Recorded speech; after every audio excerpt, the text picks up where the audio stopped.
Hello and welcome to Talkin' Baseball. Are the Cardinals back from being dead? Houston's back. Altuve's back. Trevor, Plouffe, and I are both playing hurt. Let's talk baseball.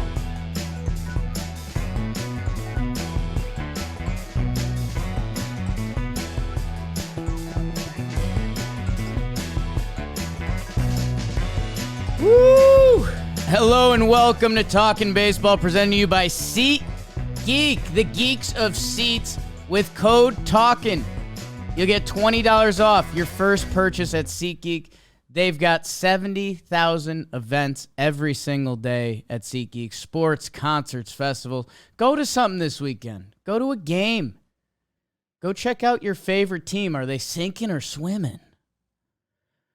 Code TALKIN, $20 off. Download the SeatGeek app today. Number one rated ticketing app. That's good. Trevor, you're the number one rated Twins broadcaster in my book these past couple days, and you're playing hurt. Your eyes fighting back at you. How you doing? I don't know if I need to apologize for the way I look right now. People, it could be scary. This little eye over here, right here, got a little sty in it. So it wants to close. And I was going to wear my shades here. Yeah. And maybe I will to start. I feel more confident now that I have these on because I guess I'm a ball of stress these days. I've taken on maybe a little bit too much on my plate. I'm having fun with it, but my body's like, hey, bro, like, how about you get some sleep? Yeah. I'm excited to be back on this episode. I just noticed we're on 664, which means Monday will be 665, and then Wednesday will be the Devils number. Great. And I don't know if we just skip over that. Like sometimes in the elevators or like the apartment buildings, there's no floor 13, right? Yeah. So I think maybe we just do that. 13. 13. Some hotels skip it. That always cracks me up when you see it in your building and you start eyeballing it and you're like, okay, so what's actually the 13th floor? Yeah. Is it 14 or some like my apartment, it skips like the floor 2 and there's no floor 13. So you got to do a little mental math there. Trev, I'm sorry about your eye. I still think you look beautiful. And I mean, those dino glasses or whatever they are Talking Baseball throwbacks. I think we should definitely plan like a demon hellish themed midweek episode for 666. That's very much our speed. To start, but then we end it in this beautiful light, maybe. Oh. We'll start with like ranking our 10 most evil players. Well, this is not evil. I was showing McCutcheon off when you said evil players. My God. I was gonna say I couldn't tell what shirt that is. That's Kutch, huh? Yeah, King Kutch, my guy. King Kutch. How'd you get so funky? Trev, we got some good stuff. Some historic corner infielders, Freddie and Nolan. Some teams got turning it around. Some teams got some juice. Mets get a couple big wins. Cards.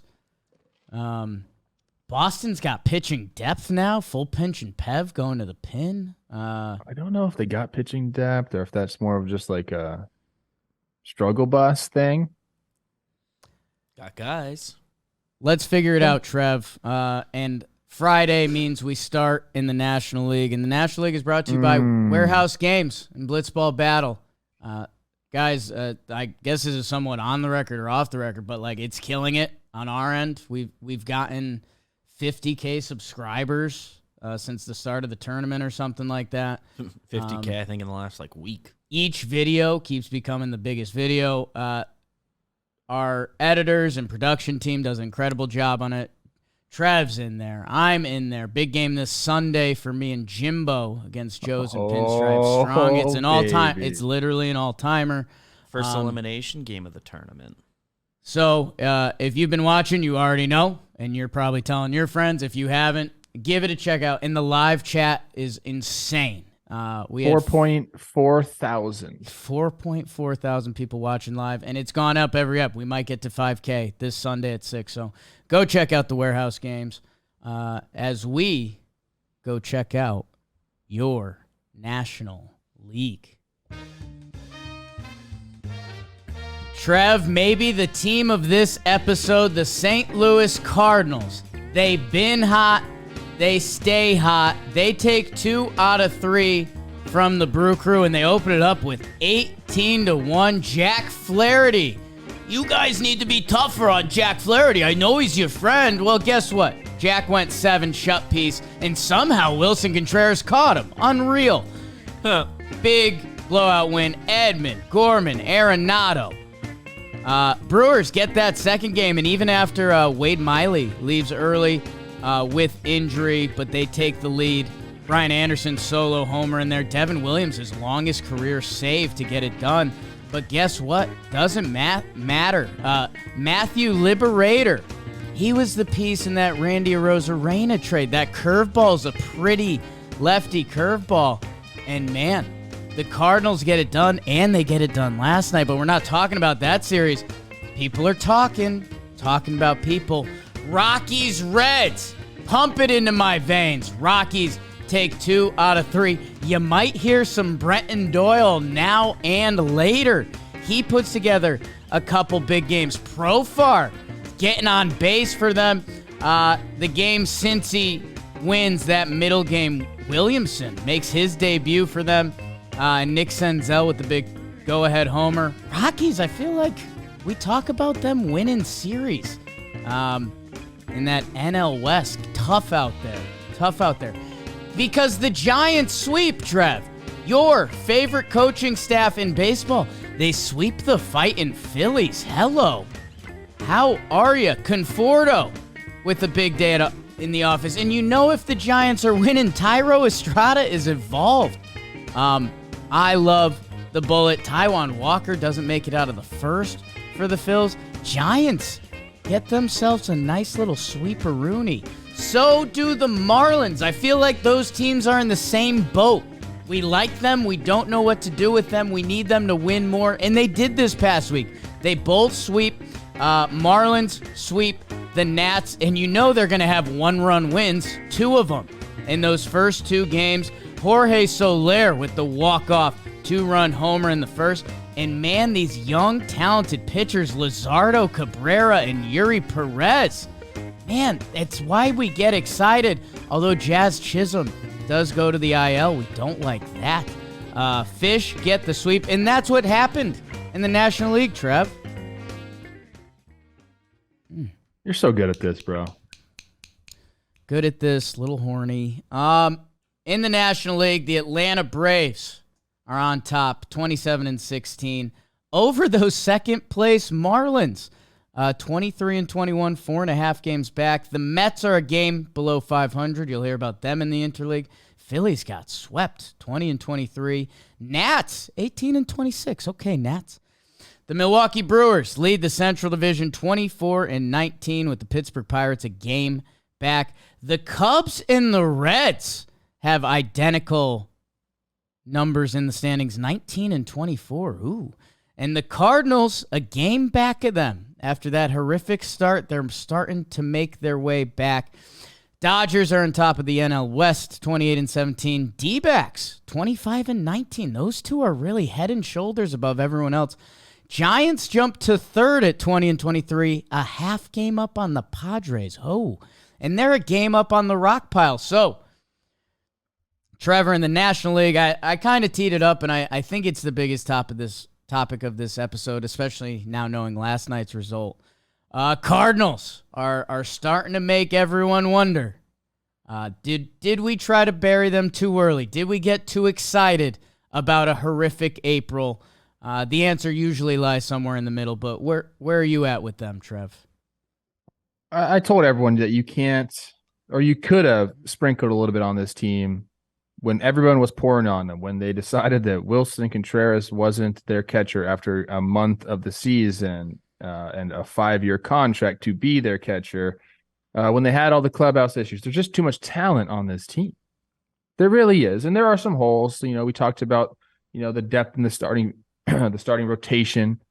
But that offense was going to go. Arenado was not going to be, a sub 700 OPS type of guy. Like, that's just not who he is.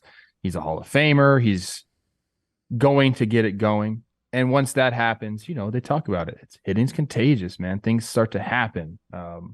Guys can rally around, some of the stuff that us media members start to say about them. I guarantee in that clubhouse, they're like, guys, who cares what anyone's saying? You know what we can do. Let's go do it. They took care of business against the Brewers. It was good to see Wilson Contreras and Jack Flaherty, that battery, because it never made sense that he wasn't catching. It just never made sense. And I think there was some talk about, his preparation. He didn't prepare the way Yachty did, or not enough, or in the right way. And then I believe there were like conflicting reports. Marmol was like, yeah, he changed it up and he's doing things differently. And I think Wilson was like, I'm just here to catch and I'm going to prepare the same way. Nevertheless, great start by Jack there to start that series off, and they end up taking 2 or 3. Now they still have a lot of upward climbing to do. They're still 6 games back. What are they in the win-loss? 19-26. So yeah, the record, they got it way back. The record still ain't pretty, but it is funny this time of year, as we're sneaking up on June, about 10 days out or so. I mean, I could have done the math so much better than that, but I just think it's funny. Like I'm hot to trot on my Yankees, which another awful phrase. Can't believe I said that, but they're 6.5 games back of the Tampa Bay Rays.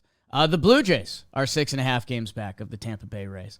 The Cardinals are 6 games back. That's closer than the Padres. That's closer than the Giants. So, when we start talking a long baseball season, yes, that record still stinks. And it should, because that's how bad they started. But the fact they're starting to look like the Cardinals and knowing there's that much baseball left. And to be fair, Trev, because you were kind of, half mentioning the media and how I guess we're part of it and you get overexcited and you want to bury teams. Like, to be fair to the Cardinals, they also said they were the ones that told us Wilson Contreras wasn't catching. So, they're as much to blame for this as anyone else. But I think it's the way they're doing it. Like, the offense is full tilt. Their bullpen, to me, I remember there was a couple times when their ship was sinking that I was looking. Their bullpen was getting overused, and there's a lot of blown saves by like different guys. Like right now, what I love seeing is they had Palante, Gallegos, and Helsley hold save. Like that was a formula coming into the year. That if you can start tapping into that, I love the roster resource hitting, starting pitching, relief page. It's a good like snapshot of what you're doing. Right now, their offense is now listed as a top 5 offense. Okay, we would have bought that going into the year. Right now, their relievers, their ERA is down to 9th. I know reliever ERAs and everything, but that number's in a better spot than it was. And they're getting starting pitching to come. Jack Flaherty, he needed that in a big way. Yes. Otherwise, we would have had to be real tough on him. Liberator, I mean, he was the guy in the Randy trade that, that trade has been hurting you spiritually, Cardinals fans. If the 23-year-old with the pretty left-handed curveball becomes a fix in the rotation, that is impactful. So, right now they're listed as a 6-man rotation. So, depth, how much do we talk about that? So, if one of these guys, if Matz is struggling, you figure that out. Michaelis, whoever it is, it feels different there. And let's be honest, baseball is such a sick sport. Like, I was 2 days ago on Wake and Jake. I was like, I'm worried about the Mets. They just pulled out 2 great wins against Tampa, and like that whole energy feels like it changes like that. So that's where it's a ridiculous sport to talk about sometimes. There's just so many games during the season that, you're going to have these spurts of feeling great. You're going to have these spurts of feeling like, wow, we've never played baseball before. The thing about like bullpen stuff, when you start to look at these numbers, and we're guilty of this too, you can look over broad numbers and, bullpen ERA or bullpen whip, like those could be skewed by one game. Right. And the more I've been like, I sit in the dugout on these broadcasts and I just listen to these coaches. They were right in front of me in Dodger Stadium, and just listen to them talk about it. And then you ask questions, so you're prepared for these broadcasts. And like Emilio Pagan for the Twins, like he had a really bad ERA But that was due to one game where he came in relief and like kind of they just let him eat it essentially. Right. Now I know he had a tough one against the Dodgers. We'll probably talk about that. But some of these stats like the reliever position, is that even a thing? The reliever position? Yeah, I don't know. That was odd. Relievers are so volatile. Like you could have one of these guys just like go on a stretch where, for 7-8 appearances, they don't even allow a base runner. And then they might have one game where, they give up 3 or 4 hits and a homer. And it's just like, it's so volatile. You just have to have guys with stuff. Give me guys with stuff that don't walk people. That's who I want in my bullpen. And we'll figure out. We'll ride the hot hand. We'll figure things out. Another thing I want to talk about with these Cardinals is having Wilson behind the plate like solves a lot of problems, even though like he should have just always been there. Nolan Gorman. Yeah. You got to have this guy in the lineup. And like he's going to be your DH, but Wilson was going to be your DH. Like no, like put him behind the plate because Wilson can be an offensive force and let Nolan Gorman do his dang thing. Spoiler alert, the first game with the Dodgers went really well for the Cardinals. I don't know if you know that. So like I don't know, man. It's interesting to see. It's been a saga with the Cardinals, but I hope that it's over and now it's like let's just play ball with the guys we got and like the positions they're supposed to be playing.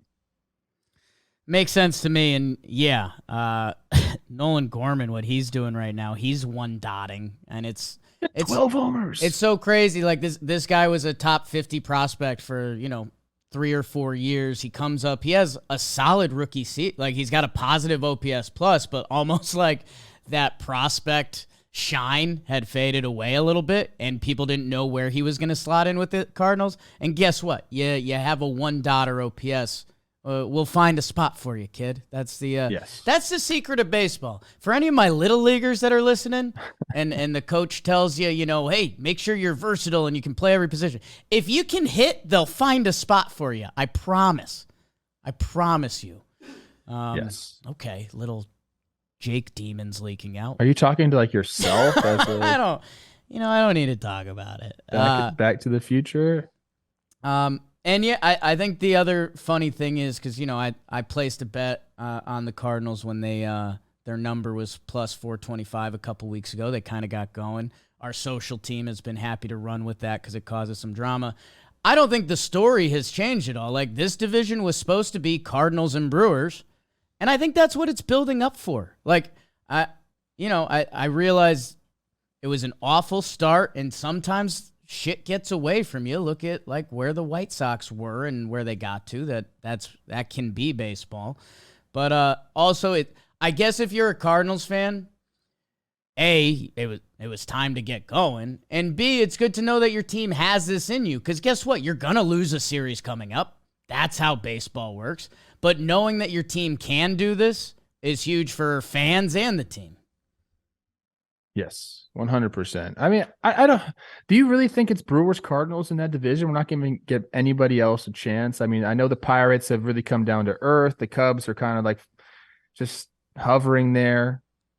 Reds, do we give them a shot? It's interesting to me because I know we're still kind of looking at all these divisions with the prep we did preseason. I still feel like we're there. Like we know what the rosters were coming in. We're giving them chances to like settle in. At least in my mind, I still am. It's still early enough. But when does it turn to, hey, this is what's actually happening during the season? Do you know what I mean? Like when do we say, look, the Pirates are still in second place on June, what? Is it 15th? That's my birthday, by the way. Happy early birthday. Thanks, bro. Middle. I struggle with that sometimes as we do this show. It's like we have our preconceived notions of what the season's going to look like because we do all like the TPPs and we spend the offseason kind of prepping and we look at moves these teams have made. Like when do we say, wow, this is what's happening in the season? The games are being played. They're not played on a piece of paper, right? Like this is what's happening. Do you think you have a date for that? It's tough to say because initially I jumped to like All-Star break and like I know, right? kind of trade deadline-ish, which is crazy because it feels like so much baseball leading up to that point that if the Pirates stay a few games above 500 going into the All-Star break, it feels like that should be celebrated more. But also, like, I jumped back to the Cubs team that got torn down a couple years ago in that West Coast trip right before the All-Star game, and that kind of sealed it, and that decided their fate at the trade deadline. And it's what's tangible. I've said this for a couple episodes. Like, if you're the Pirates, you should be yelling at us like, hey, Mitch Keller might be one of the top 5 pitchers in baseball right now. That's tangible. Yeah. We didn't know that coming into the season. They've got some other starting pitchers. For the Cubbies, it's a unique, I don't know. I guess you're telling me, TikTok video, What's that mean? The Reds are punchier than I think we thought they were going to be. They have some young talent. The Pirates seem to be punchier than we thought they were going to be. So if I'm the Cubs, the two teams that I'm supposed to be kind of head and shoulders clear from, it feels like I'm more in that pack than with the Cardinals and Brewers. So, and by the way, the Cardinals are still at the bottom of the standings. Yeah, and that's what I'm saying. So that I'm looking right now at these divisions. Atlanta, first place in the NL East. Yep. Thought about that. Brewers, top of the Central Division. Sure. Makes sense. Dodgers, first place in the West Division. Great. Pre-season, that all makes sense. We're like, yeah, this seems right. Second place teams in these divisions, the Marlins, the Pirates, the Diamondbacks. Like, you got to play the games. That's why I love baseball, dude. It's such a long season that eventually the cream does rise to the top. But who's to say, who the cream teams are? Okay. Yeah. You know what I'm trying to say? I do know what you're saying. And Trev, that's where we're open and honest about it. That, like, if you told me the Cubs were going to be 8th in OPS and 8th in starting pitching ERA, I would have told you like they were one of the upstart teams this year. I would have told them they were Texas Rangers-esque. But currently they don't feel that way. Their bullpen numbers are shaky. Nico Horner is coming back soon. Like what? And they're heading to Philly for 3 right now. That it's like those teams are both thirsty for victory. So it's where baseball's beautiful, man. That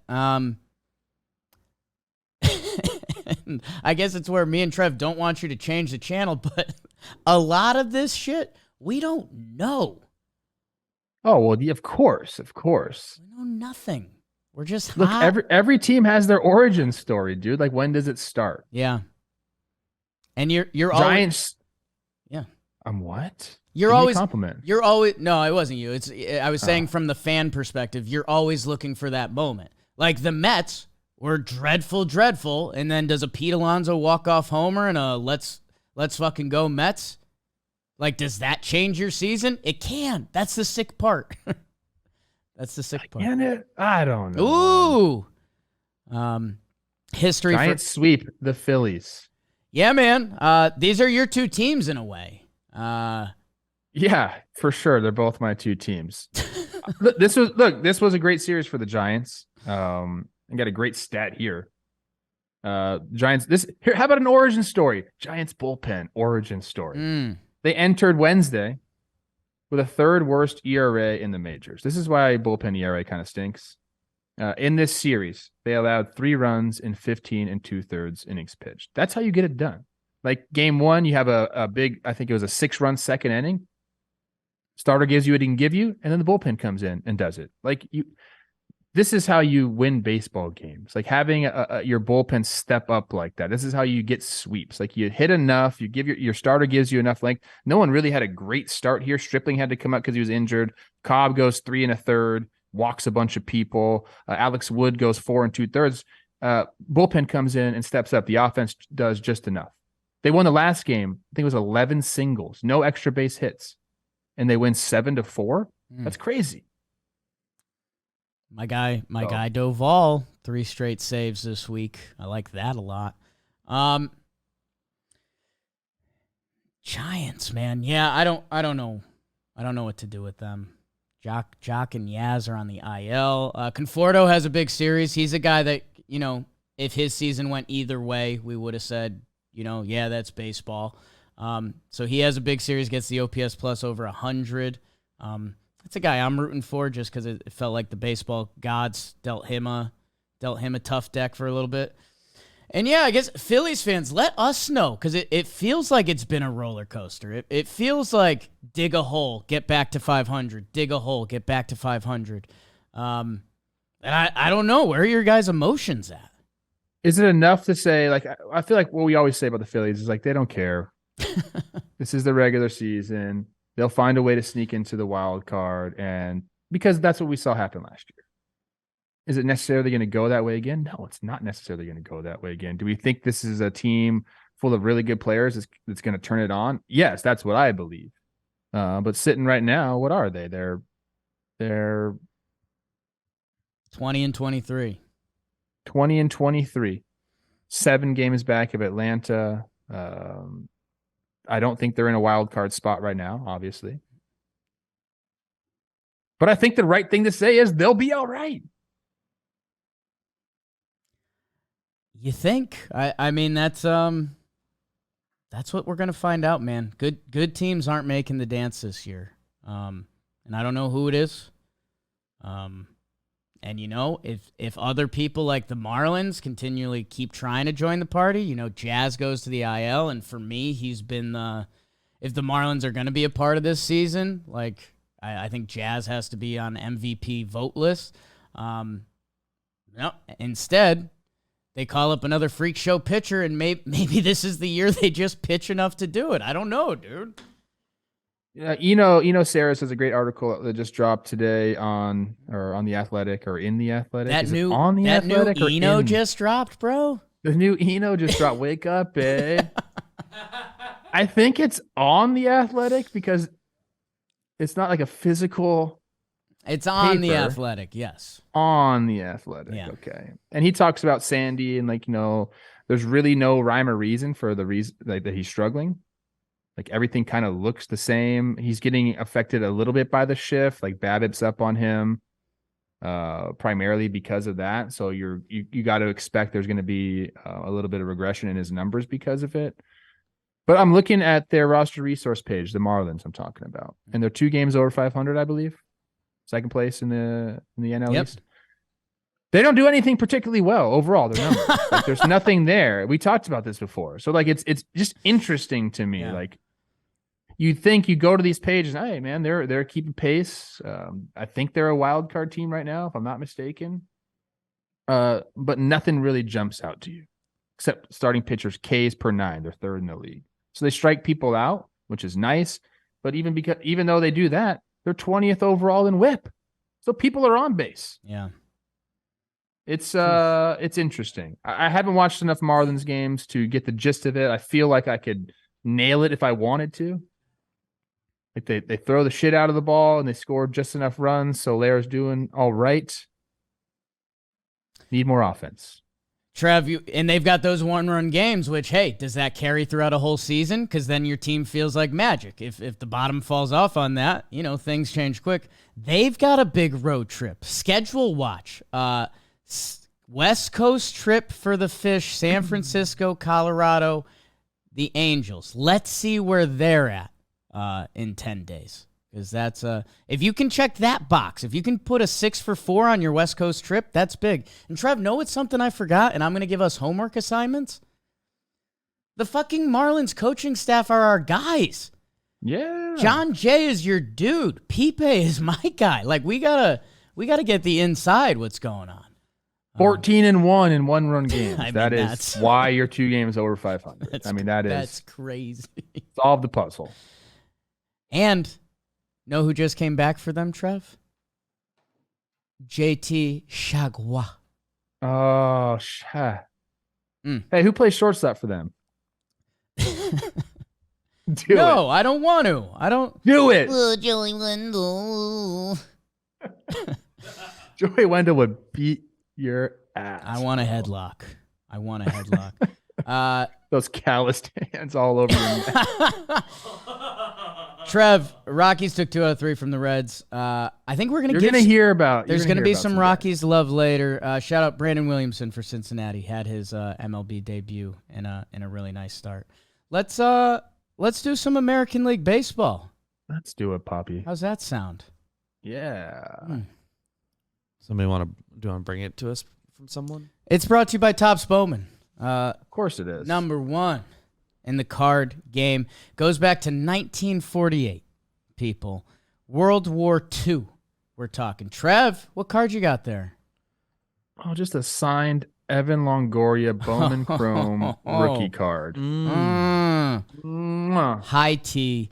And they've got high T rated prospects, rookies, vets. They provide a fun and exciting product and hobby for everyone in the game. Talked about those Marlins. Jacob Berry, big prospect for them. Drew Jones and my Snakes. Justin Crawford, Spencer Jones, and more. Find the game's future stars in 2023 Bowman Baseball, available at your local hobby shops, retailers, and Topps.com. We got a link in the description. You guys know Topps by this point. Topps Bowman. Go get some cards. Get in the card game. I'm ready. Ho!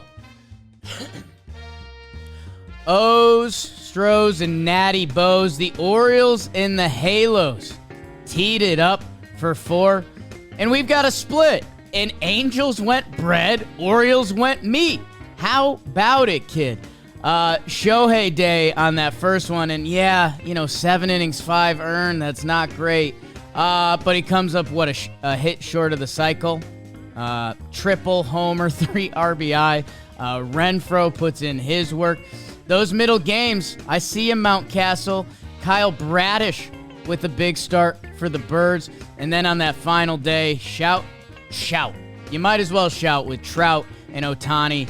They both homer. God, I know the Orioles 24-3 when they were leading games after 7 innings. They lose this one, I know, because I was tracking it, because I had a bet on it. And god damn it, Trout, he gets it done. They split 4. How about it? Some good baseball. Yankees take 2 out of 3 from the Blue Jays. We're running hot over here, people. And there was drama in this series. You had the coaching staffs fighting. Judge gets accused of cheating. It turns out they were tipping pitches. Domingo Germán cheating. He gets the boot. And it all comes down to a final game where Nestor Cortez has a big bounce back start. Him and Barrios kind of go toe for toe, and the Yankees open it up late. A lot of drama in this series. Chris Bassett won't give up runs, refuses to. Danny Jansen walk off in the game. They win. Sox, kid, they take 2 out of 3 from the Mariners. Trev, you know the Mariners won on George Kirby Day. It's hard to lose on George Kirby Day. But the Sox, they put up 9 and 12 in those final 2 games. They get a nice outing from Bayo, Rafael Devers, heard of him, Yoshida, Jared Duran. He kind of keeps going. Good for the Sox. They win a nice series against Seattle. Seattle, AL West, let's go. Ty France hitting streak, 14 games. Get ready for the late night horny passing tweets. White Sox take 2 out of 3 from the Guardians. Guardians, wake up. Finding Nemo gif. What are we doing? Good for you, White Sox.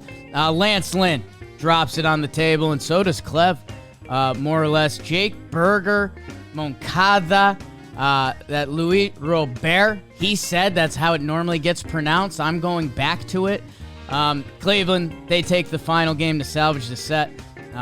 Guard Dogs, what are we doing, man? And that's what happened in your American League. A lot of IL series, so we're getting ahead of that. Your American League standings, the Rays, 32-13. That's still a 7-11 winning percentage. My goodness. Orioles are only 3.5 games back, 28-16. Jays and Yankees are both 6.5 games back. Jays have the percentage points on them. And the Red Sox, how's your 24-20 for last place? My goodness. Twins, 24-20. First place in the Central. Trev.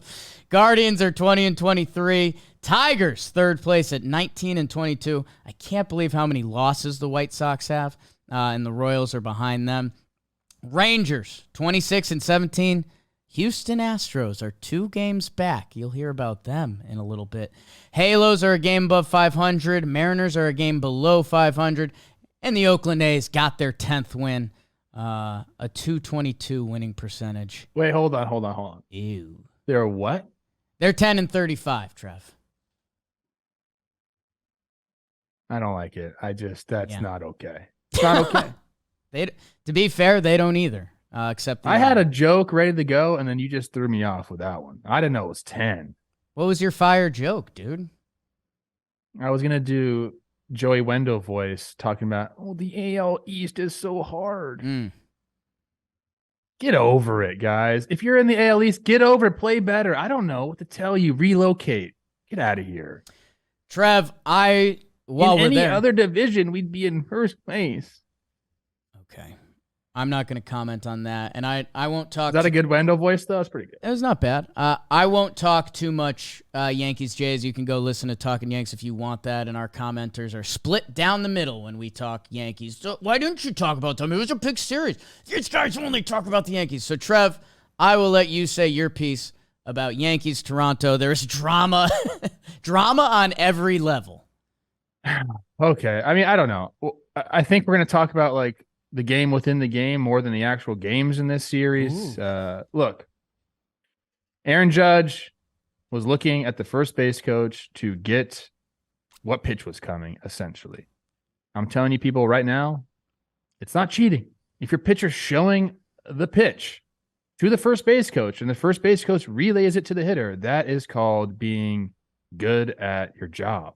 Like, that's what every team's aspiring to do. Trust me, your team, whoever you root for, is trying to do all of these things. Sometimes it works out like this, right, and sometimes it doesn't. For the most part, teams are up on it, and they're making sure their pitchers aren't doing anything. But every once in a while, a guy comes up and he gets nervous or falls into a routine, and wow, he was literally showing them what pitch he was throwing with his hand. He came out and admitted it as much. So to me, this is like almost a non-story. It's like, okay, you let the best hitter in baseball know what pitch was coming, and he hit a fucking home run. Duh. Like, yeah, that's going to happen. He hung a slider that he knew was coming. See you later. And it felt like the internet and everyone landed in a good place on that because the pitcher admitted he was tipping. Like, everyone kind of acknowledged that situation, and that was good. But then, Trev, the optics of Herman getting tossed the next day are hilarious. Yes. And he, two completely unrelated situations, but yes. Right, but the optics are funny. I guess I do want to ask you, the coaches got really pissy at each other. We're talking about complaining about where they're standing in the third base area, and Schneider called Yankees assistant hitting coach Brad Wilkerson, Montreal Expos legend Brad Wilkerson, fat boy. And Schneider's not the skinniest fella. Yeah, I was gonna say, like, I don't know if he's all roped up. I mean, not like my Carlos Correa is. Honestly, I've kind of learned this, and I'll be honest, it's a little bit via Jimmy and some of my other friends that have beards. A lot of guys that have the beard, that's a protective layer for them. That can cover up some things. I mean, you and BBD, I guess, are facial hair guys. I think Brad Wilkerson would traditionally have a beard, but because he's a Yankee, he's not allowed to. I think coaches can't even have beards. No, dog, we're the Yankees, bro. You can't front office. You can't working tickets. Yeah, like nobody. They have people who were interns for the Yankees and they weren't allowed to. It rolls deep, man. It's kind of dark. That is the silliest. It's a cult. When you break it all down, it's the silliest thing in sports. A little bit. You telling grown men what they can do with their facial hair, but it's okay to grow a mustache? Yeah. Mustache. Let's just move on from that. But I feel like Yankee fans love it. Like it's like a badge of pride. Like, see our guys buy into something. But that's just ridiculous. I like that there's history behind it. When the Luis Castillo stuff was happening and he would have had to lose his dreads, I'm like, okay, that crosses a line because that's almost racist. I don't know. The facial hair thing. Oh, what would happen? Right? Yeah.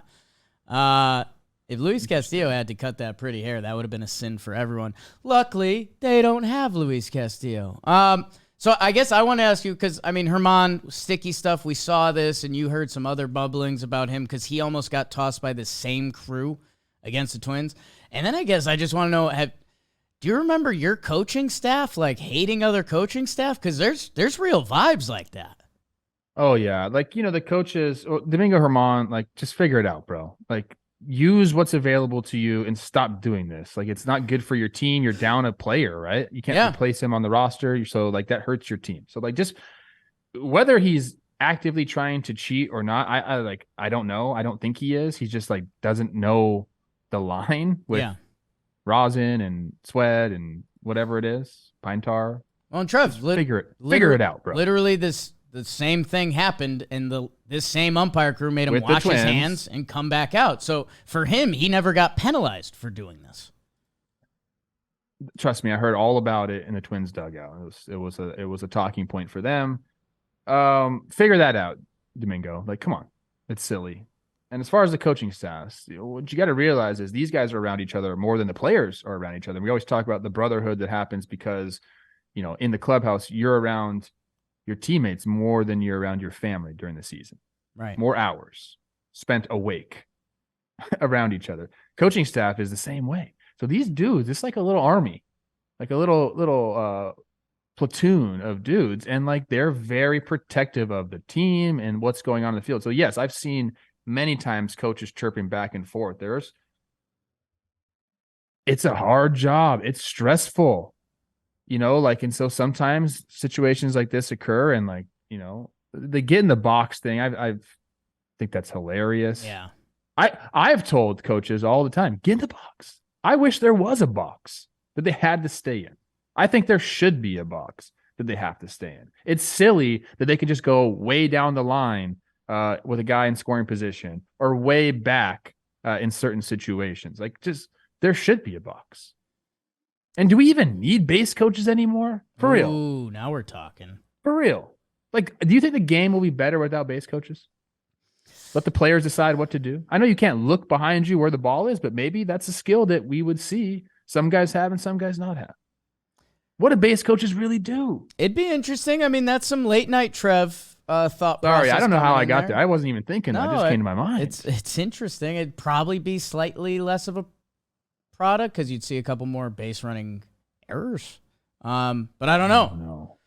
I mean, you're talking to the guy that last year I theorized that maybe catchers shouldn't flash a sign for the pitches and the pitcher should just throw it and they'd be surprised and react to it. Which that's not. No, I don't like that. That feels like a bad product in hindsight. Enough about this series. Good for the Yankees. Judge goes off. Danny Jansen. Nice walk-off. 2 walk-offs like in the last 2 series for him. He owns That's the nice. Yankees, man. He owns the Yankees. Manoah is on Eno's article as well. I don't want to spoil the whole thing, so go check it out. But there are some reasons that Eno thinks that he's been struggling this year. So that's not great for the Blue Jays. But also, hey, if you can make some adjustments and get back to where you need to be with some of your stuff, then you can kind of right the ship. Chris Bassett with another great start for Toronto. I think that's 2 back-to-back. 3. What do you got? 3? What do you got on Nestor? He's also in the article, so go check it out. Nestor and Manoah are probably the 2 that should be lumped together there. Bassett's numbers were all thrown off by a horrid first start. He's awesome. He's one of my favorite pitchers to watch pitch. Nestor needed a big start, and he had it. There was some... David Cohn was very much on that he might not have his legs under him because he's had a couple hamstring injuries, and he's been running out of steam late in games. So it could have been that. Manoah, man, Blue Jays fans, let me know.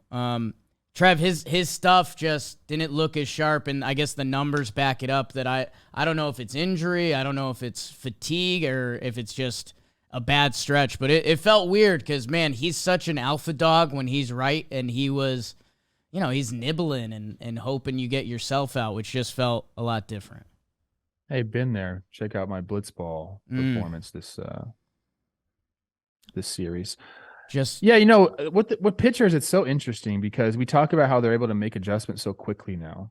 Sometimes it works for the better, and guys figure things out, and they, take a step forward. But I think there are times where maybe it works counterproductive.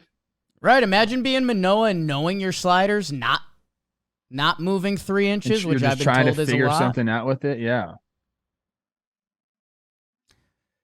Trev, Orioles Halos. A lot of talent on the field for this one. And hey, kind of sneaky big win by the Halos at the end of this. It'd feel a lot different if you were a game below 500 than a game above 500.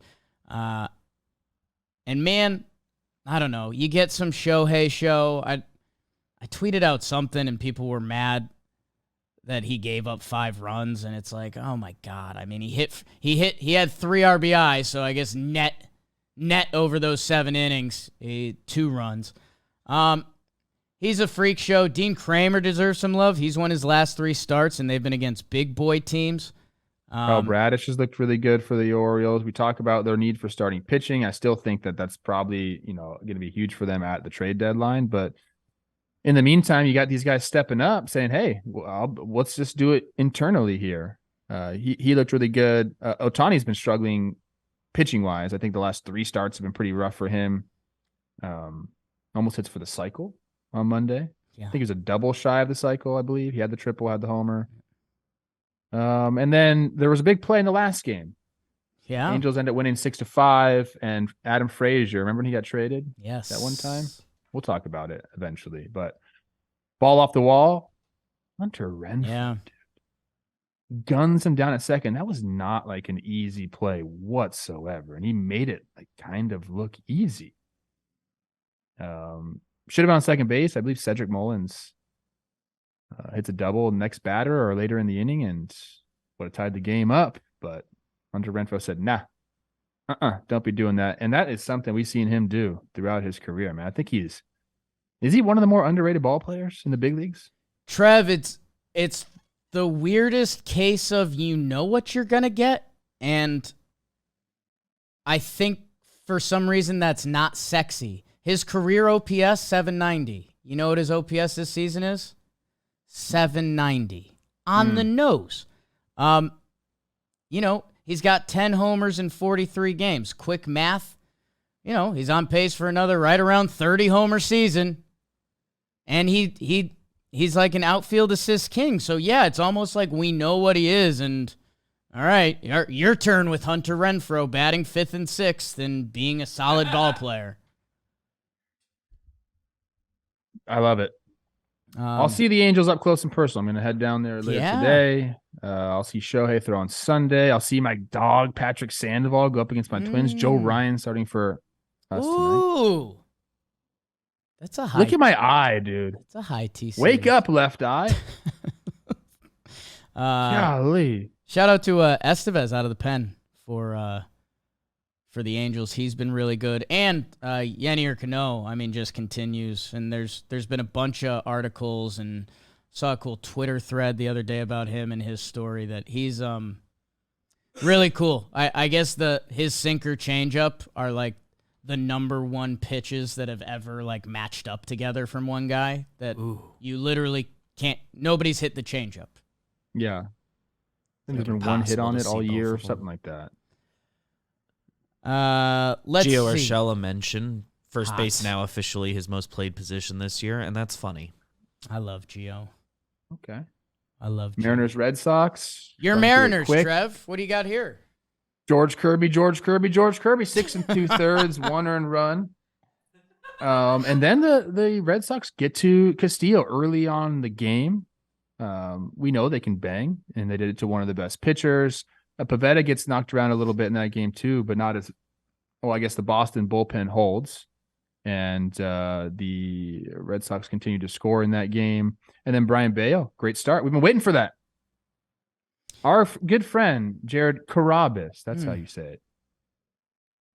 He put out a tweet talking about Paxton, Sale, and Bayo since April 20th. Like, they've pitched to a really good level.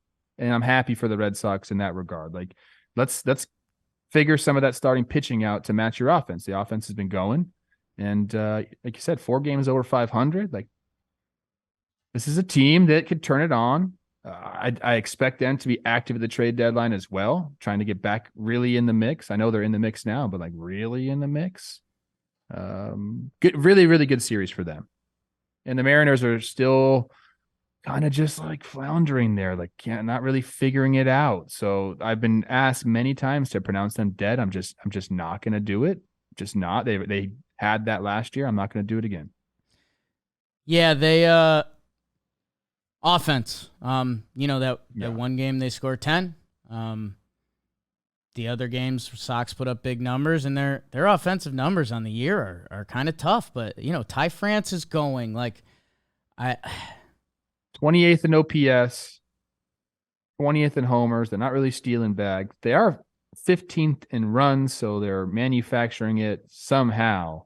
But it does not match up with their pitching staff. Both their starters and their bullpen have been pretty dang good. God, I wonder. No, Robbie Ray out from the year. I was wondering if they could get to a position where they had legitimate starting pitching depth, if they could make a big boy upgrade trade somewhere, because there's always thirst for starting pitching. But I don't think they're in a spot to do that. I think they like their young guys too and let it ride. But say thirst again. Thirst. Red Sox. Yeah, I'm interested to see. Piv goes to the pen. Like a lot of those guys that we questioned health right now, Sale, and he's kind of turned it around for them. Paxton, it's been a long road for him. So let's depth. I talked about this a lot when the Cardinals got off to their bad start. Depth when you're winning, we're awesome. We're nasty. Look how deep we are. Depth when you're losing. Why are we playing this guy? This can't, this guy can't be out there. So, hey, Sox kid, keep winning series, your offensive matches. If those, same formula you would have dreamt for this team, right? Get enough pitching. They've currently got a top 3 offense. And, man, they are missing guys. I know every team kind of is, but Trevor Story, Adam Duvall, remember how good he was for them?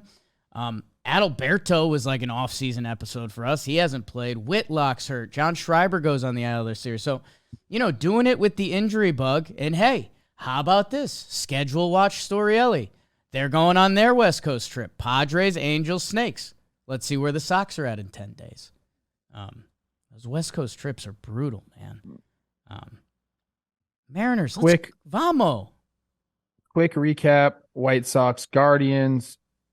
Go White Sox, go. Why not? Some pitching. We got some pitching from them. Lance Lynn does his thing. 7 innings pitched, 3 runs, but only 1 of them earned. You mentioned Clev, 6 innings pitched, 2 earned runs, so 2 quality starts there.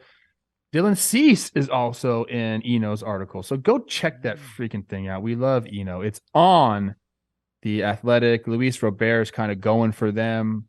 Chris Rose asked me the question. He said, "You were willing to give the Cardinals the benefit of the doubt that they would turn things around. Do you still have that feeling for the White Sox?" And I don't. No. I don't. I don't get the same feeling from Cardinals them. Won their division last year. Prove me wrong, White Sox. They still look good on paper. They do. You can't deny that. We just talked about early in the season, or early in the episode, what does paper really mean? I don't know. Sometimes when you got good players, they just are good players and things happen. Guardians struggling to start the year offensively. Here's this stat with the catchers, bro. Yeah, that's pretty gnarly. Even catchers, 0 for 44 with 26 Ks in May before they got a hit in the 7th inning. Holy shnikes, bro. I know you're not supposed to have an offensive catcher, and if you do, God bless you. You're the luckiest team. Shout out Baltimore and Philly and the Dodgers.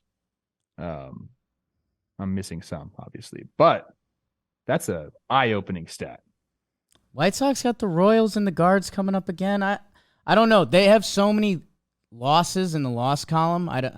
Games played. I don't know kind of what happened. They may have the most games played, but it's Athletics, Royals, and then the White Sox for 3rd most losses in baseball. So that's what, They're 16-29. Holy. Yeah, like I love Robert going. I love Jake Berger getting going, but they still have so much work to do before we can really talk about it. Guardians, Chris Rose, figure it out.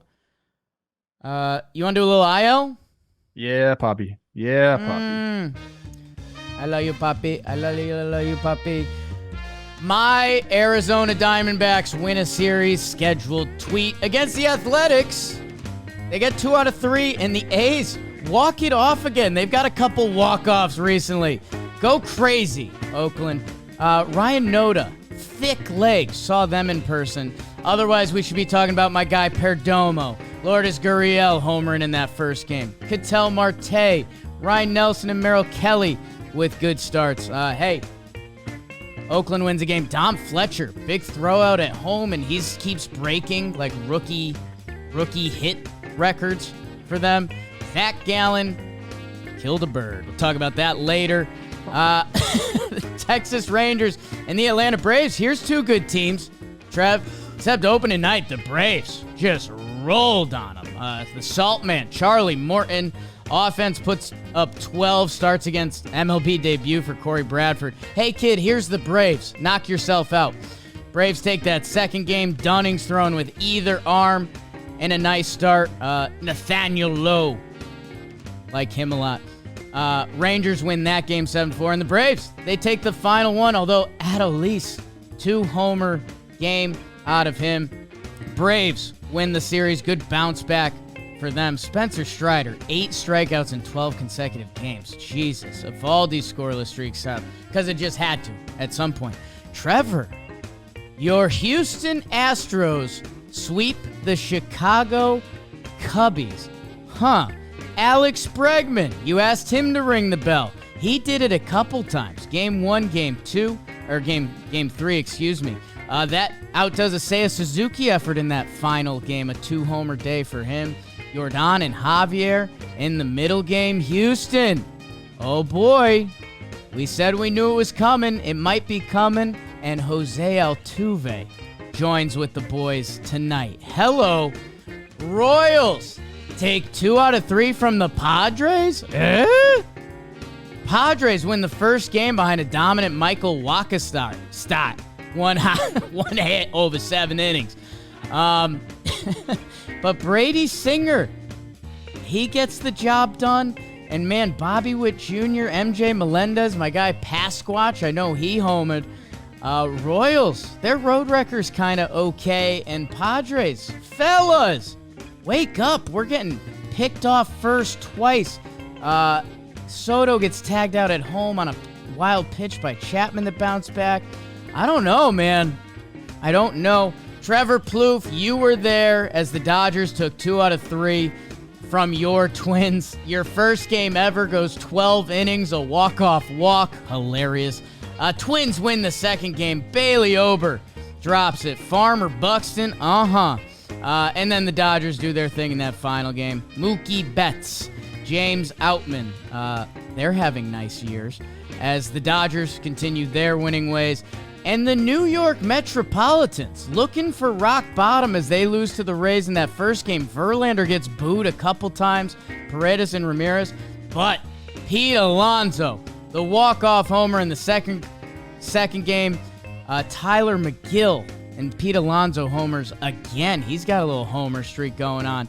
And the Mets, have they changed the whole tone of their series as they take 2 out of 3 from the Tampa Bay Rays? Pirates and Tigers split a 2-gamer. Tough.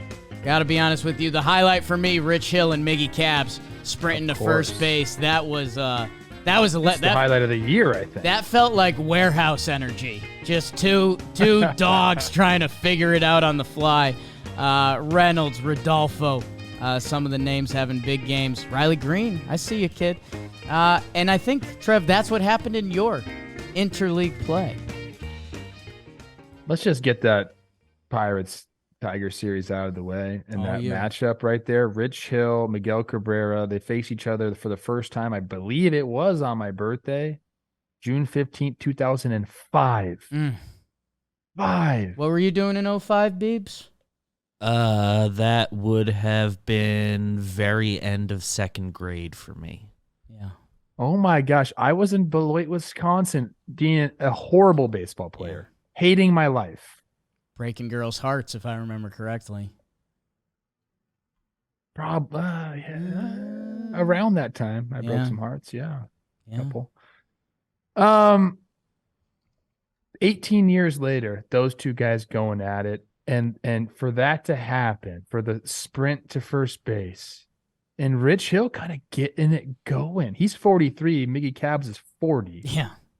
Like I feel good for my age. I'm 36. I feel great. I feel like I'm 26. You look great. Thank you. Watching these dudes do it though, and then afterwards, like the little sly smiles they gave each other. Like it's so cool. They're both like, dude, I can't believe we're still doing this, and both of them are probably like, can't wait to not be doing this anymore. Like a little bit, all at the same time. A little bit. But to hold on that long, it's so impressive. I think people do realize it, but when you really break it down, to be able to play in the league for 10 years is crazy. Yeah. But then every year after that, and you're talking 18 years, you're talking 20, like it is a feat. I don't know how many players have done it in the history of baseball. I don't know how many players have played 18 years or above. It can't be that many. I'd love to look that up, but these two guys doing it was just awesome. I mean, it's like an under the radar type situation, but when you really look at it, you just have to applaud these guys for one, have the mental fortitude to stick around for that long because it will beat you down, but also to keep your body in shape. And I know, Miggy's declined in his statistics, and Rich Hill is like, whatever, like I'll just keep pitching. But it's crazy impressive to see that. Trevor, the fun fact about that play that gets left out, the young man involved in that play, 37-year-old Carlos Santana with the diving stop. So that's 120 years of baseball on that play. That's I love that. Looking at their logs against each other. After that first at-bat in 05, they didn't face each other again until 2012. So 7-year gap between plate appearances. After that, they got each other every couple years. Baseball life. Trev, I think the biggest head tilt for me in the IL was the Houston Astros sweeping the Cubbies. As we check the standings periodically, this time of year you can see a lot of movement. I told the Astros a couple eps ago, don't be surprised if they just keep clipping one team a week, and now they've done that. They're in second place. They're 2 games back of the Rangers. They get Jose Altuve back tonight. I think if you were someone at home that was saying maybe this could be the year that, 1 year Houston will not make the playoffs, I don't think it's this year, especially expanded and with how many dudes they have on that team. Their next 10, they play Oakland 6 times. They will be in first place soon. They're going to get it going. And this is an impressive series for them because Framber doesn't have his best start. He only goes 4 innings pitched, 4 earned runs. Guess what? The Cubs don't score anymore after that. So the bullpen comes in and does their job. Javier gives them a good start in game 2, 6 innings pitched, 1 earned run. And the same thing that happened in game 1 happened in game 3. JP France, who's been pretty dang good for them, 3 2/3, 6 earned runs. Guess what? Cubs don't score anymore after that. Bullpen holds. We come back. Kyle Tugger has the walk-off 2-run single in that game. They just find ways to beat you. Their starters typically are great. But if they don't give the team the length that they need or have a decent start or just a crummy start, the bullpen's there. And the offense can come. Like they're just a team that can do it multiple different ways, similar to how you get horizontal, if you will. So they are going to be there. There was never any doubt in my mind or anybody's mind, really. I know Jose Abreu has been kind of just bad for them. Do you think he's going to be bad all year? I don't. There are some numbers that support his regression, but this is a team that's going to be there in the end. They get Altuve back, man. You know where they're good, Trev? Top 5 starting pitching and relief pitching ERA. So the offense has not really been there this year. I bet it comes a little bit more with Altuve. I would love to see where their offensive numbers land after playing Oakland twice in a week and a half. So yeah, they are fully back in the party. And if you're the Cubbies, man, I don't know. You can chalk up a sweep to Houston at any time. They're a good ball team. In Houston too. In Houston, but yeah, I mean Philly and Mets coming up. Like I don't know. Those are two teams absolutely. All three of those teams are scrounging for wins because it's just not an easy year. That I don't know. There's some numbers you can like. There's some numbers you cannot like. Horner coming back is big for them. He was so good to start the season. But, yeah. Gosh, that Houston offense has not gone at all. Huh? No. Looking at the numbers look now, where I they're knew sitting. Bregman started off slow. He's got it going a little bit now. Still, I mean, a 720 OPS. He's right at 98 OPS plus. And, I mean, Tucker's not himself. Like, it's decent numbers. You're almost at the 800 OPS mark. Like, he'll be fine. He'll get it going even more than that. And then Alvarez has continued to shine. What a fucking hitter that guy is. Seiya Suzuki homered in 3 straight at-bats. Pretty cool. His numbers on the year now look pretty nice. And, again, he's What about your guy Morel? It's good. He's good. I love Morel. I don't watch every Cubs game, so I was reading through some Cubs stuff that I think he makes some kind of gaffes sometimes that can rub you the wrong way. But, like, the fact he wasn't on this team to start the year blew my mind. But, again, Cubby fans, you guys know your team better than me. Trev, probably the best baseball that got played in the IL was Braves-Rangers. Ronnie Acuna is going absolute nut job this year. I think he's on pace for 30-60. They get a Morton outing here. Eddie Rosario, who's become like a bonus piece for that team. Like he's doing it. And if you're again, I don't want to put words in Texas Ranger fans' mouth, but Corey Seager comes back in this series. And, he's supposed to be a guy for them. So if you had told them Corey Seager was going to be out a chunk of time and you'd still be on top of that AL West, I think Rangers fans would sign up for where they're at. And I don't know. I think if these two teams played 10 times right now, it would be pretty back and forth. Yeah, I mean, it was a huge win by the Braves in Game 1. They had the offense, and they had who pitching? Saltman, Charlie Morton. No, I don't want you to just tell me. You know what I'm saying. Saltman, Charlie Morton. Pick up on the cues. I know. I'm putting some pieces down. You pick them mid. up, bro. Like, step it up, okay? This is Talking Tossing Baseball, the some number 1 great show lobs. in the world. Unbelievable. Dane Dunning gets it done for the Rangers Game 2. Eovaldi's streak comes to an end. I guess give snaps for that, right? Yeah. 29 2/3 scoreless. That's incredible. Rangers get to Spencer Strider a little bit, but not enough. Braves get it 6-5 there. How'd they score those runs? Was it more Acuna? What about Eddie Rosario? Acuna does go deep in his 4th. Oh, my gosh. Yeah. They're a problem, man. The Braves are an absolute problem. Acuna, C. Rosie asked me, like, how many players in the big leagues are definitely better than Ronald Jr.? I came up with 4. Definitely better? Yeah. I'm not putting you on the spot here, but I think it's a fun question. I think it's Shohei. For me, that's it. Aaron Judge, no. I don't know if he's definitely better. Like I think he's played better. If you say he's better, I don't disagree. Like I think Ronnie could probably do more defensively, and Ronnie can also. He's leading the league in steals. Like on Like Trout. Trout probably better. I think you could say he's going to give you a better effort. Mookie Betts. I mean, these are the things we have to think about with Ronald Acuna Jr. No, he's only 26 years old too. He's first in hits, he's first in runs, second in hits, second in stolen bases, second in batting average, and second in OPS and on base percentage. Like he can't pitch, so I'm definitely going to put Shohei over him. But otherwise, I don't know. When he's right and mentally locked in, I don't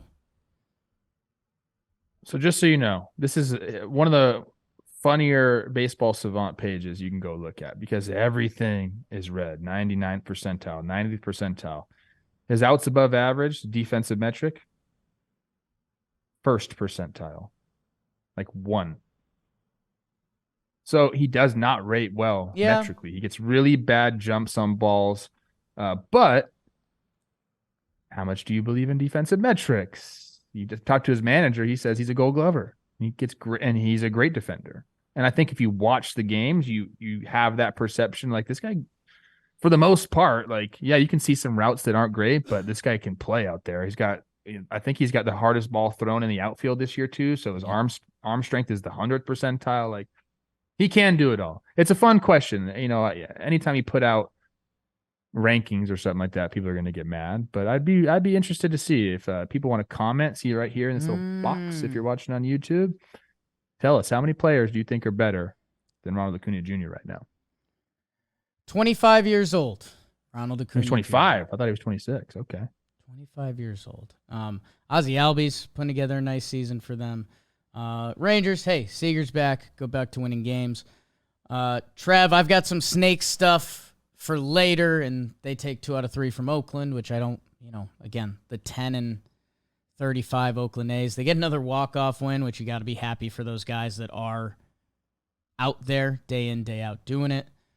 Is this a Padres? What is you doing, baby? Like, do it. Did the Dodgers break the Padres a little bit? Like, you win the first game, you put up a crying Kershaw meme, then you lose the next 2 games in that series. Hader gives up the homer to Betts. Now they lose the series in San Diego. They come to LA, they get swept. Now we're losing 2 out of 3 to the Royals. No offense to Kansas City. Maybe a little bit of offense to Kansas City. Padres, what is you doing, baby? Like, everybody wants the Padres and the Mets to be good because their owners went out and did it.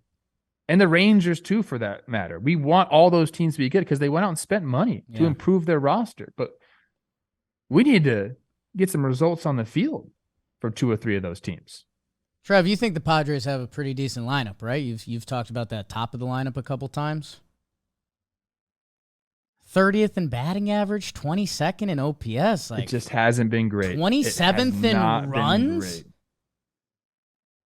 And your lineup, there's guys that that need to step it up. Manny Machado needs to step it up. Like there's 4 of the top 5 in your lineup might be Hall of Famers. And we're 27th in runs. Hitting is contagious, and maybe they're just waiting for that magic moment. But my goodness. Someone sneeze some hitting around them because that shit ain't working right now. Sacrifice an animal. Throw some bunts down. I'm telling you, people. I'm telling you, just a few base hit bunts will get you going. What is you doing, baby? Bunts and blunts with Trevor Plouffe. Go Royals. I love Blake Snell. He put out a sick picture on his Instagram, though. Kobe. He is sick. Trev, you were sidelined for Twins and Dodgers. I'll let you say whatever you want. I was only watching to get your analysis before the games. Crazy first game. Lopez for the Twins didn't really have his A+ stuff. Syndergaard, did all right for the Dodgers. Wild game, went 12. Trevor Larnach hits the homer to tie it. Bucks hits a freaking bullet to tie it. Back and forth game. And then at the end there, it was interesting because I was in that last inning, in the 12th inning. It was runners on first and second. And Muncy was coming up. I forget who was. I think maybe it was Chris Taylor was hitting. Or maybe it was Will Smith. I forget. Anyways, first and second. And they were talking about in the dugout, are we going to walk Muncy? Because Trace Thompson was coming up after him. And Rocco's like, nope, I'm not walking the bases loaded. I'm not doing it. And then they ended up double stealing on a strikeout. So now it became 2 outs with the base open on first base. Yep. Trace Thompson up. Like he hadn't had a hit or like he'd been like 1 for something for forever. It was like a big streak there. And then they decided to walk Muncy. And I know it seems like the obvious play, but hindsight, they end up walking Trace Thompson. And that was what Rocco was trying to avoid. So it just puts a lot of pressure. When you have that open base and you try to pitch to Munchie, maybe you get him to chase a bad pitch. Maybe you get him to roll over on something. You know, it's not guaranteed. Yes, he hit a single there to beat you. The walk is not in play for a run there. All right. But they ended up walking him, walk the next guy. Give us my first ever game. Trev, how was it, dude? Like, give us what didn't you expect? What did you expect? What did you like? What did you hate? Give us the real. I just love being in the dugout and seeing all the decisions being made. Like, you know, they do have a lot of things planned out, pitchers they want to go to, lanes they want to, you know, have these guys ready for. The 3-batter minimum does still. Rocco said this after one of the games. He's like, you know, people thought that was going to take away strategy. He's like, it's kept it the same. Like, you still have to strategize when you're going to bring in your lefty. If there's a lane of lefties and like you understand they're going to pinch hit, so there's that gamesmanship there. That kind of took over. It was cool.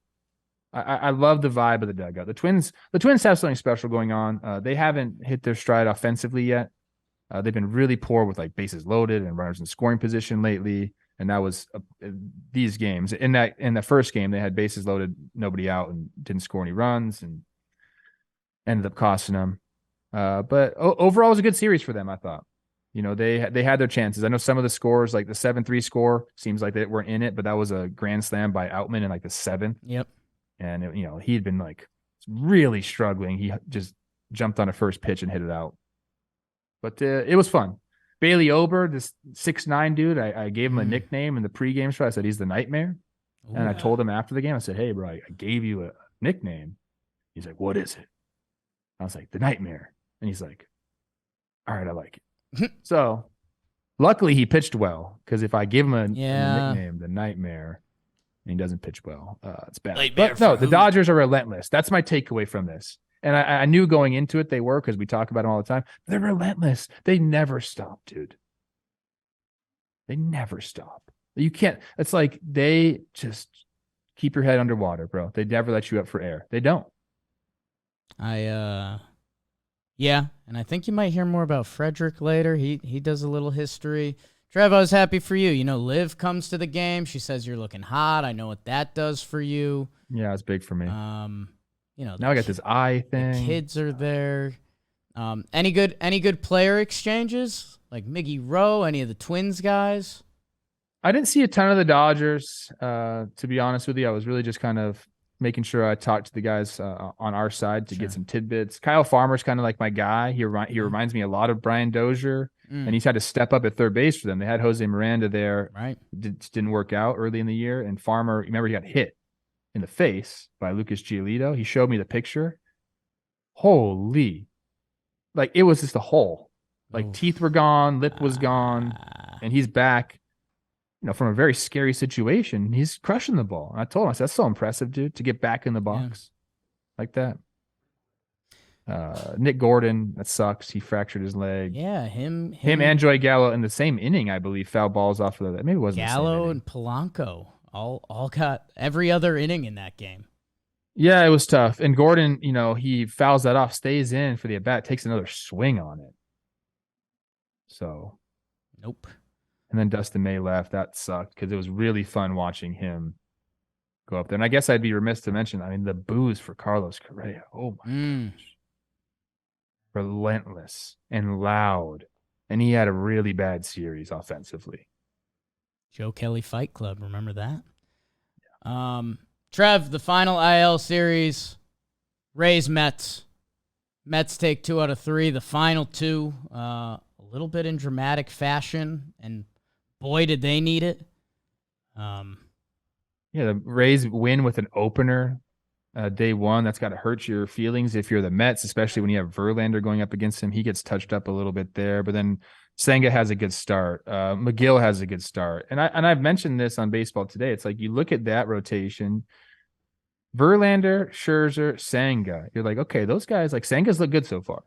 Verlander and Scherzer, like, let's be who you are. And then McGill, you know, we were talking just last year about how he's like baby Jacob deGrom. Like, can he get it going? Like, can they be okay in their rotation? I think so. I think this Mets team is obviously still finding their stride. They haven't played to what they can do. You ask me if the Cardinals can come back, I say yes. You ask me if the White Sox can come back, I say no. If you ask me if the Mets can come back and be a force, yes, I believe so. It's a great way to put it. And yeah, baseball's a sick sport. The Mets win their first series since April 17th through 19th, so a month. And that was the Dodgers, by the way. So their last 2 series wins are the Dodgers and the Rays, just a month apart.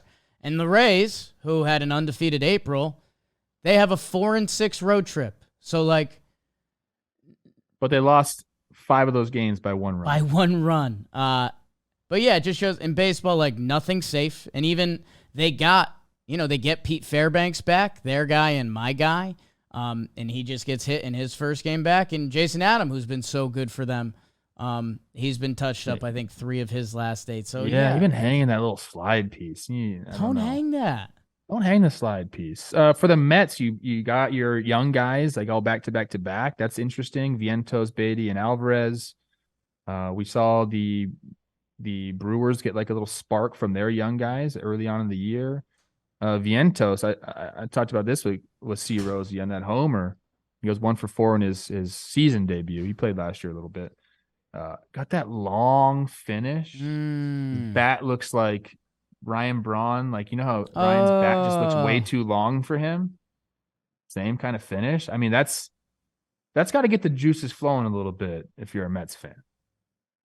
Say what you want about Bronny. The guy's swing is pretty, and his production is pretty. Wouldn't mind that for all Vientos. Change the tone of your season, Mets. And you can. And how about Gary Sanchez? I'll be rooting for him as a Yankee fan and a baseball fan. Rays, you're fine and you know it. Trev, I think that brings us to standout performances. Standout performances are brought to you, and this show is sponsored by BetterHelp. It's so easy to get caught up in what everyone else needs from you. You never take a moment to think about what you need from yourself. Sheesh. Felt that. Therapy can give you the tools to find more balance in your life so you can keep supporting others without leaving yourself behind.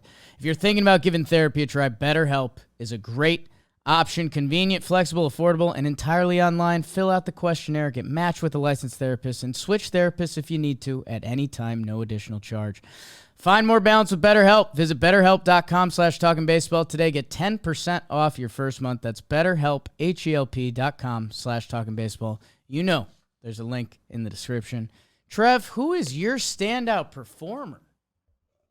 So, Rockies fans, do you got something going on in center field there? I like the way this guy plays ball. Brenton Doyle.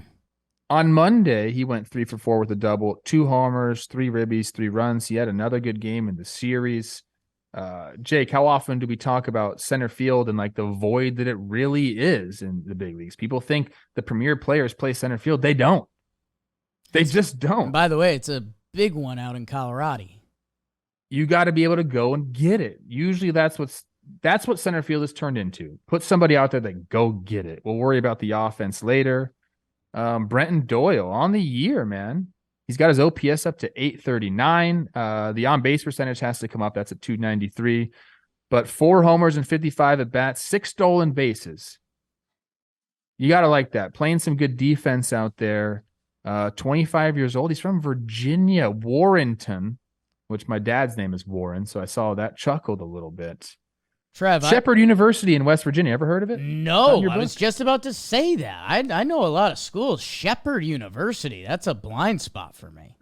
He has a Count Chocula name, Brenton Edward Doyle. He could have been a count. Where were counts from?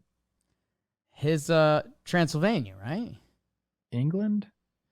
I don't know what I'm talking about. But look, sometimes we want to highlight players that will go, unnoticed on other shows. I think this is a case here. He's a 4th rounder, so there's some pedigree there. Starting the year off like that, already accumulated 0.7 WAR and 55 ABs. Look out. He is the 4th player to come from Shepherd University. Lefty Willis, Cecil Perkins, and Frank Funk. Yep. Or the previous. Get me a Frank Funk jersey. And B, I don't know, baseball reference, a little Jake Analytics. Looks like Ryan Reynolds' twin brother. Same facial hair. Just like playing center field, just not switch hitting. And he's been popular around this office, Trev. Last name Doyle, Jack Doyle. We got ice. So we're gonna link that up at some point. Do you think he has ever watched The Hills Have Eyes and he's mad at it? Isn't that Doyle? about people from like West Virginia and like the Appalachian Mountains? I haven't watched it in a while. I thought it was more Is that desert. disrespectful? I thought it was more desert folk? themed. I think you might be. Oh, I don't know. Maybe I'm mistaken. disrespectful I played in the right now. Appalachian League. Let me tell you something about the Appalachian League. Look out. They had a couple reality shows about that stuff. Keep balling out, Brenton Doyle. Why not? 4 homers, 6 swipes like you're talking about. That's good for you, kid. Kelsey's rocks. I am going to go elsewhere. I'm going to be high and tight and take the hate because why not? And Trev, you listed him possibly as the second best player in baseball, and he may be. I just think Ronnie has an argument. What Aaron Judge did, you could pick almost every night of this series for his standout performance. He hit 2 that first night. He hit 6 homers in 6 games, which, again, I know that would be more in Fuego. He passed Jorge Posada with the most home runs hit against the Toronto Blue Jays in franchise history. Seems like he's got some more games to add on to that. Yeah, and Posada had like 70 more, 80 more games on him. The guy's a freak show. Start. He missed another homer, top of the wall by inches. It literally hit that corner of the wall where it pops up. The Jays had nothing for him. He had a ton of walks, too. And in Monday's game, if that's the one you want, 2 homers and 3 walks. So if you pitched to him, he hit a homer. If you didn't, he walked. Man, he's when he's locked in and there's nothing you can do, it's just multiplied by the sheer mass of a human he is. It's fun to watch, man. And yeah, Toronto, he tormented them. How'd you not pick any Cardinals in your standout performances? They did so good. Basically, the rest of the episode is Cardinals. Pretty much. Nice job, Tommy Edman, Nolan Gorman, Cal Raleigh, Michael Wacha, Flaherty, Isaac Paredes. James Outman gets a standout performance because he hit a grand slam. The guy struck out every other at bat. Don't tell him I said that because he's massive and would Why he beat didn't me get up. it. Linebacker. I know. He looks like one. I really enjoy watching him play, actually. Okay. Same with Sayas, Rich 2 Hill? homers, and Yeah, Dick okay. Mountain. But Trev, Hit me with the Beavers. I need to know who's really. Dirt nasties on Fuego. That means I'm on fire, baby. Like Waco. Speaking of white rappers, I've been watching the show Dave. That's a pretty good show. You ever watch it? BBD's a Dave guy. I went. I loved one season 1. Season 2, I was a little disappointed by it, and I haven't gotten into season 3 yet. I think I'm just waiting until it's all out and gonna crush it. I don't know if I've seen all the seasons. I think I'm watching season 3 right now. It's pretty funny. It's a well-run When show. Dave I like hits, it. he hits hard.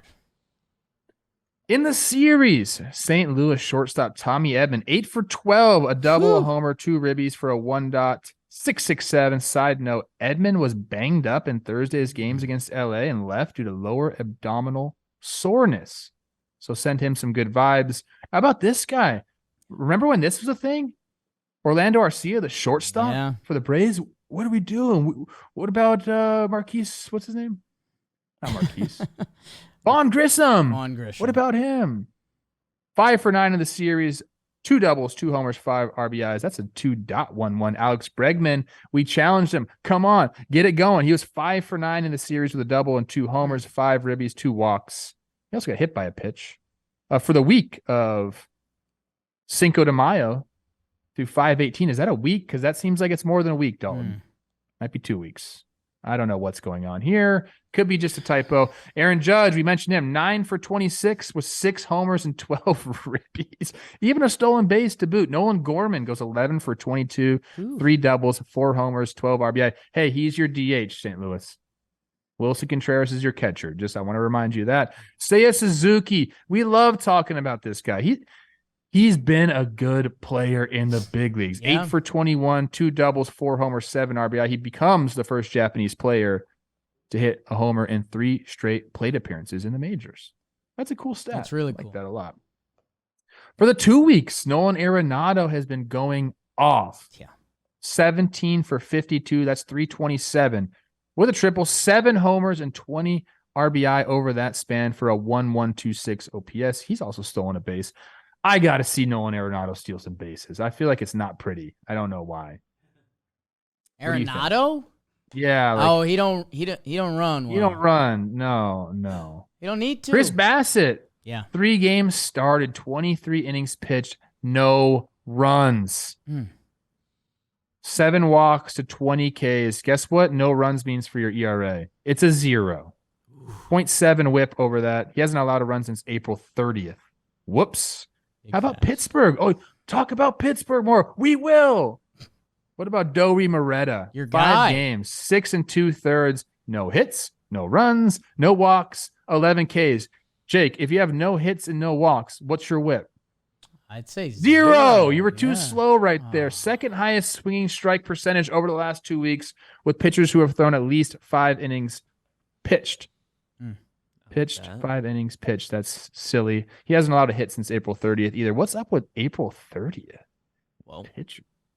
and that's it. Trev, I think you'll like this. I think I have this right. Correct us in the comments. I think that Arenado steal was while Casas was mic'd up and right after he asked him for the jersey. Arenado runs. Oh, he's like, they're not paying attention. Yeah. See ya. That's good. I want to mention it with the Fuego. I want to mention it with the Pirates before.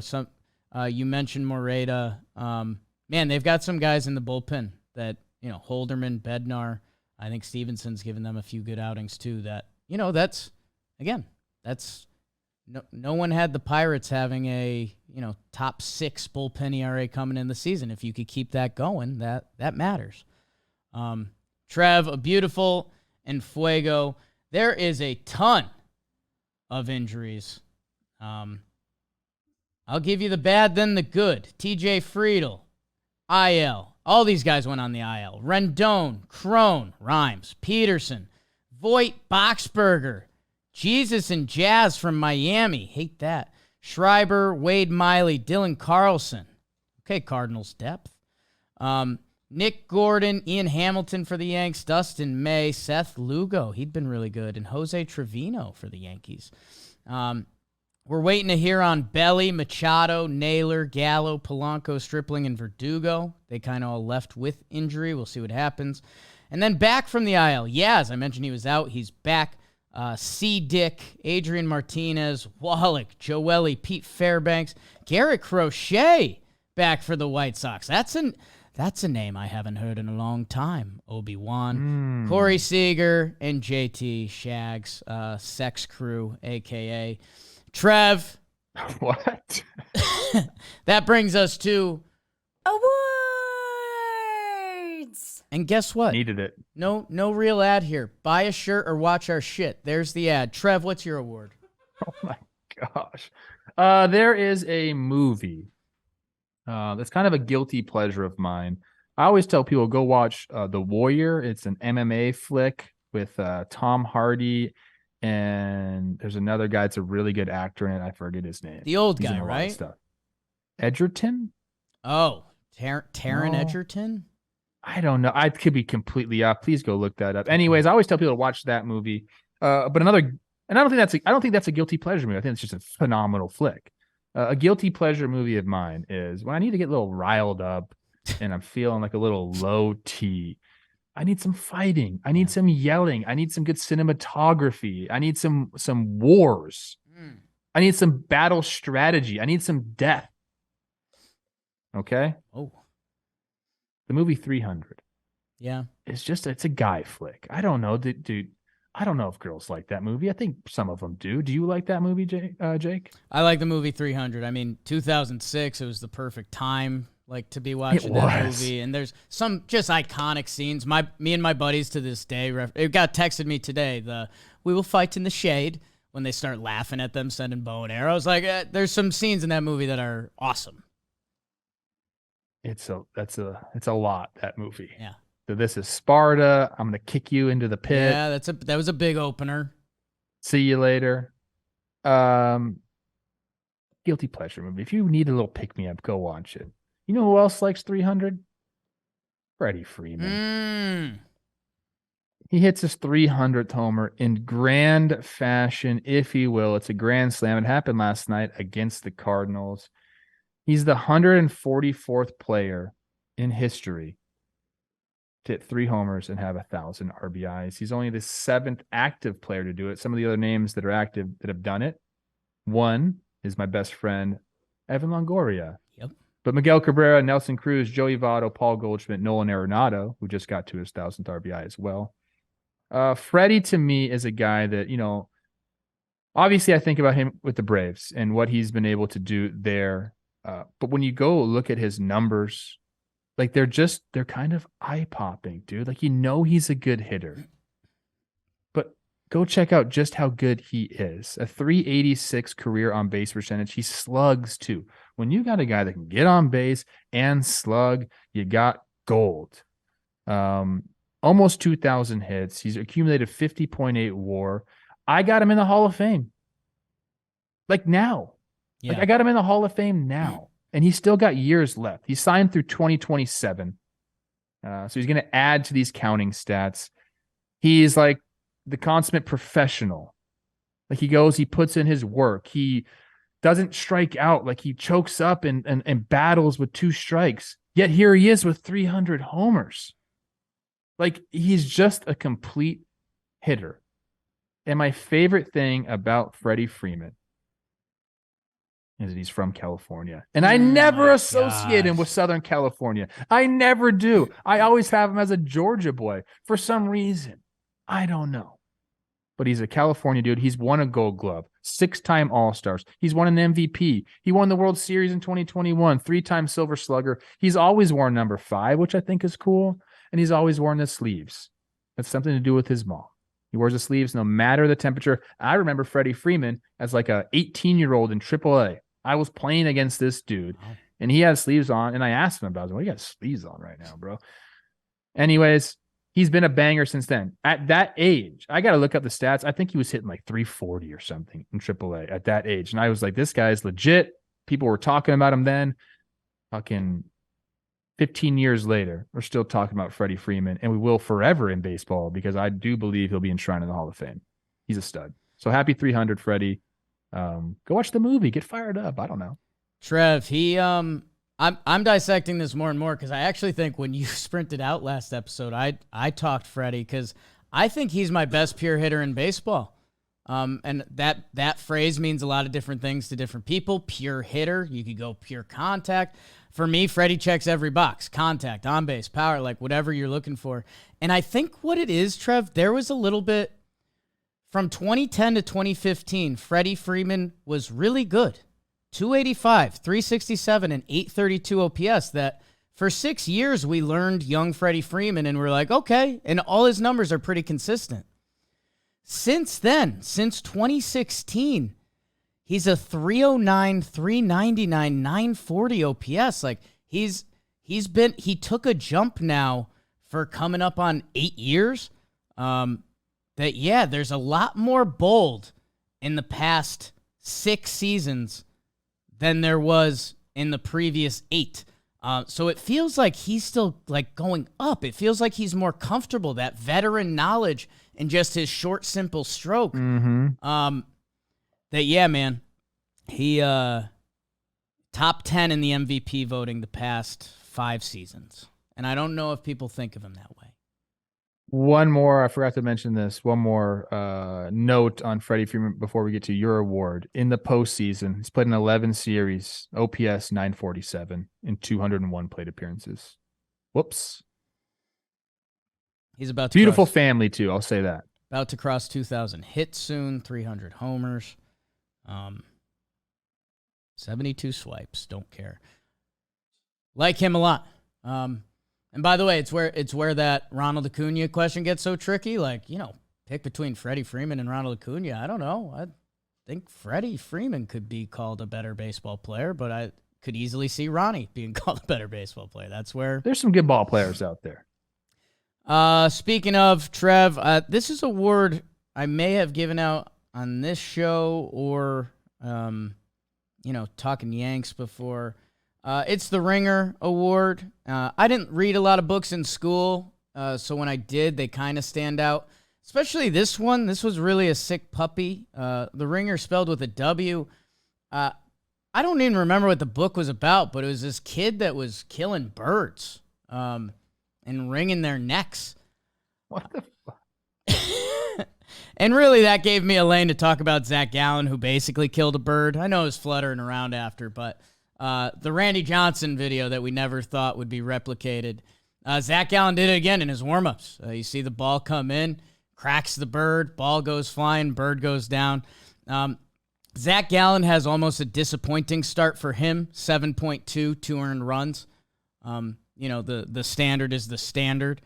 And, that's right around his standard, if we're being honest. But I wanted to segue that into, A, continuing to mention how good he is, and B, just give my Snakes a little more love, man, because, again, the full storyline of, Jake Snakes, and it was silly and whatever. We were mostly doing social media, and then it was kind of like, okay, this team is young and fun, and then our fan vote comes in, and they're higher than, like, the Sox and a couple other popular teams. They're 25-19. They bang. They've got a top 5 offense from some metrics. They seem to just come at you with speed and young guys and energy. Like Merrill Kelly started to go for them. They're letting a lot of young players let it eat out there, which, there's highs and lows of that. Dom Fletcher has been incredible lately. That, hey, man, we spent a little bit on how the Padres are 20-24 and how some of these other teams, are they going to get out of their hole? We talk about the Giants and the Padres a lot. The Snakes, 25-19, man. 2.5 back of the Dodgers. Like, they've set a tone, and they've kind of been keeping pace that a lot of times their series can be kind of a Passover series. I love my Snakes. Go Snakes, go. I love watching them play, too. It's electric. Christian It's Walker an electric banging brand the ball of baseball. around. Yeah. No, I think they have the right leadership there. I think it was really smart of them to bring in Longoria. They're a fun brand of baseball, and it's like I sometimes feel like I'm waiting for the bubble to burst, but I don't think it's going to, dude. And it might be that way for quite some time. I think they're right on the threshold of like a really good run here in the National League. So much young talent, man. And you mentioned Christian Walker. John Boy just put out, one of those patented breakdowns. Good Christian Walker one, clapping it up over there. So go check that out. And go check out a fantastic weekend of baseball and talking baseball. We'll be back Monday. Again, go check out Warehouse Games Sunday night, 6 p.m. That'll be electric. Otherwise, enjoy your guys' weekend. What are you doing, Trev? I'll be watching some ball. Devil show on Wednesday. Uh-oh. Whoa. Jake sucks. I get so many cat calls. Coach Trev. I'm like, what's up, guys? Jake sucks. Jake sucks. I'm like, yeah. So He does suck. He's so fucking horrible. Leave your guys' ideas for episode 666. We need to make that a fun one. I think so.